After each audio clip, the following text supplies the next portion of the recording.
আর বিশেষ করে এই সূরাতুল ইখলাস নাজিল হওয়ার কারণ কি?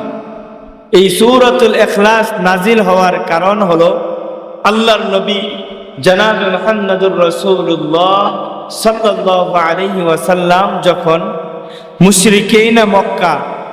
মক্কার কাফের মুশরিকদেরকে এক আল্লাহর ইবাদতের জন্য আহ্বান করতেছিলেন, এক আল্লাহ পাকের ইবাদত বন্দেগী করার জন্য ডাকতেছিলেন, তখন মক্কার কাফেররা আবু জাহেল, উতবা, সাইবারা তারা প্রশ্ন করলো, মুহাম্মদ সাল্লাল্লাহু আলাইহি ওয়াসাল্লামের নিকট প্রশ্ন দাঁড় করাইলো যে হে মুহাম্মদ, তুমি যেই ইলাহের দিকে আমাদেরকে আহ্বান করতেছো, যেই ইলাহের দিকে আমাদেরকে ডাকতেছো, সেই ইলাহের বংশ পরিচয় কি, নসবনামা কি? ওই